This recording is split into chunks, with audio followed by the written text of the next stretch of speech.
Hi friends, welcome to English with MS. நம்ம இந்த லெசனில் ஒரு இம்பார்ட்டண்டான டாப்பிக்கை பற்றி பார்க்க போகிறோம். அதுதான் ப்ரப்பசிஷன். ப்ரப்பசிஷன் ஆனது ஒரு இங்கிலீஷில் ரொம்பவே ஒரு இம்பார்ட்டண்டான டாபிக்.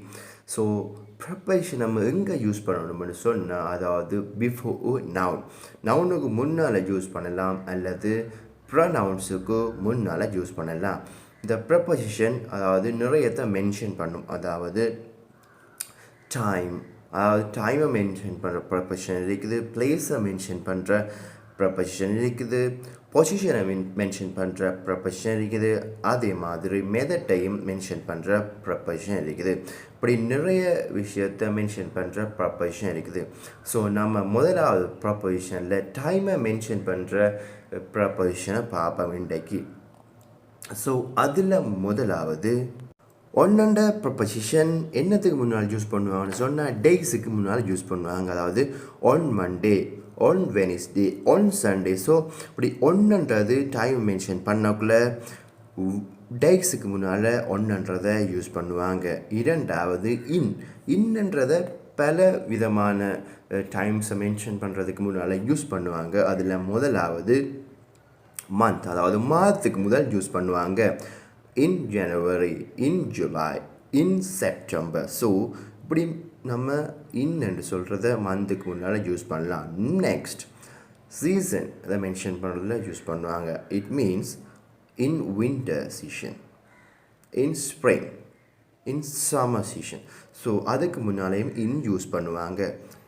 தேர்ட் டைம் ஆஃப் டேன்னு சொல்லுவாங்க. அதாவது in the morning, in the evening.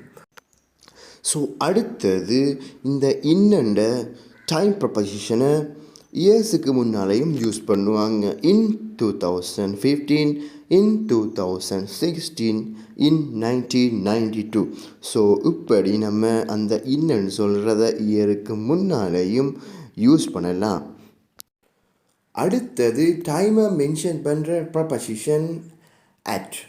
உங்களுக்கு எல்லாம் தெரியும், நம்ம ஏர்லியாக படிக்கிருந்தோம் இந்த மார்னிங், இந்த ஈவினிங்னு சொல்லுவாங்க. ஆனால் நைட்டுக்கு மட்டும் இந்த நைட்டுன்னு சொல்ல மாட்டாங்க, அட் நைட்டுன்னு தான் சொல்லுவாங்க. ஸோ இந்த அட்ன்ற ப்ரப்போசிஷனும் டைமை மென்ஷன் பண்ணுது. அடுத்த டைமை மென்ஷன் பண்ணுற ப்ரப்போசிஷன் சின்ஸ்.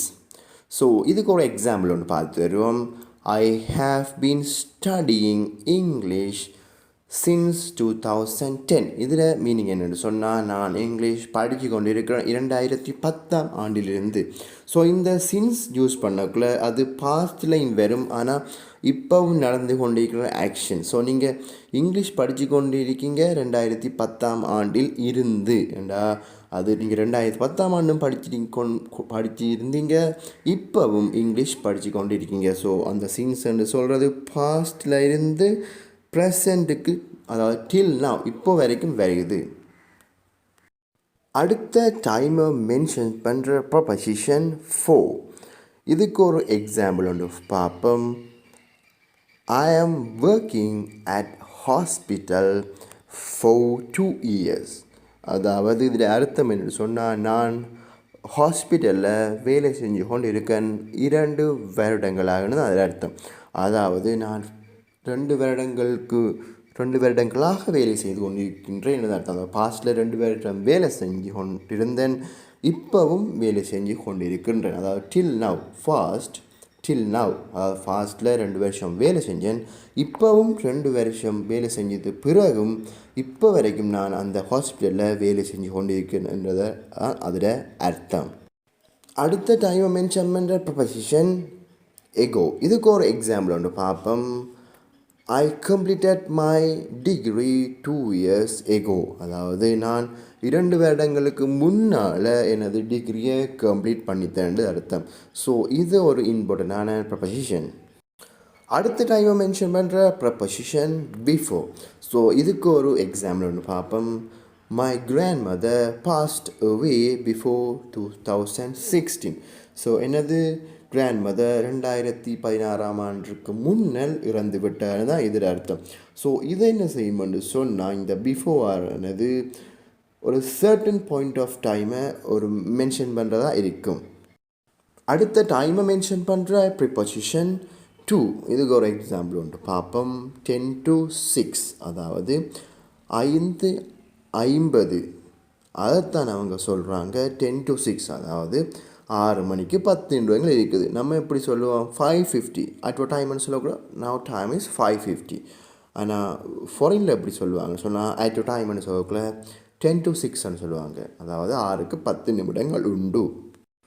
அடுத்த டைமை மென்ஷன் பண்ணுற ப்ரப்போசிஷன் பாஸ்ட். ஸோ இதுக்கு ஒரு எக்ஸாம்பிள் ஒன்று பார்ப்போம். 10 past 6 அப்படின்றால் 6:10. ஸோ இதை நம்மட லோக்கலில் சொல்லக்குள்ள எப்படி சொல்லுவாங்க சொன்னால் 6:10ன்னு சொல்லுவாங்க. ஃபாரினில் சொல்லக்குள்ள 10 past 6ன்னு சொல்லுவாங்க. அடுத்த டைமை மென்ஷன் பண்ணுற ப்ரப்போசிஷன் டில். இதுவும் டைம் மென்ஷன் பண்ணுதான். அன்டில் என்ற ப்ரப்போசிஷன் ரெண்டும் டைமை மென்ஷன் பண்ணுதான். டில்ன்னு சொல்கிறது வேறு, அன்டில்ன்னு சொல்கிறது வேறு, ஒரு சேம் மீனிங் தான் ரெண்டுக்கும். ஸோ அதுக்கு ஒரு எக்ஸாம்பிள் ஒன்று பார்ப்போம். She is on holiday until Friday, அதாவது அவள் வெள்ளி வரை விடுமுறை என்று அர்த்தம். ஸோ நெக்ஸ்ட் டைமை மென்ஷன் பண்ணுற ப்ரப்போசிஷன் பை. ஸோ பை என்ற ப்ரப்போசிஷனும் டைமை மென்ஷன் பண்ணும். ஸோ நான் இது மேலே அங்கே மென்ஷன் பண்ணலன்ற ஸ்லைடில், ஆனால் நீங்கள் ஞாபகம் வச்சுக்கொள்ளுங்க, பை என்ற ப்ரப்போசிஷனும் டைமை மென்ஷன் பண்ணும். ஸோ இதுதான் இவ்வளவு தான் டைமை மென்ஷன் பண்ணுற ப்ரப்போசிஷன். ஸோ அடுத்த நெக்ஸ்ட் கிளாஸ், அதாவது நெக்ஸ்ட் லெசனில் பிளேஸை மென்ஷன் பண்ணுற ப்ரப்போசிஷனை பற்றி பார்ப்போம். ஸோ இந்த வீடியோ பிடிச்சிருக்கும்னு சொன்னால் கட்டாயம் வீடியோ லைக் பண்ணுங்கள், ஷேர் பண்ணுங்கள், மறக்காமல் உங்களோட ஃப்ரெண்ட்ஸோட ஷேர் பண்ணுங்கள். இங்கிலீஷ் வித் எம்எஸ் என்ற சேனலை சப்ஸ்கிரைப் பண்ணுங்கள். ஸோ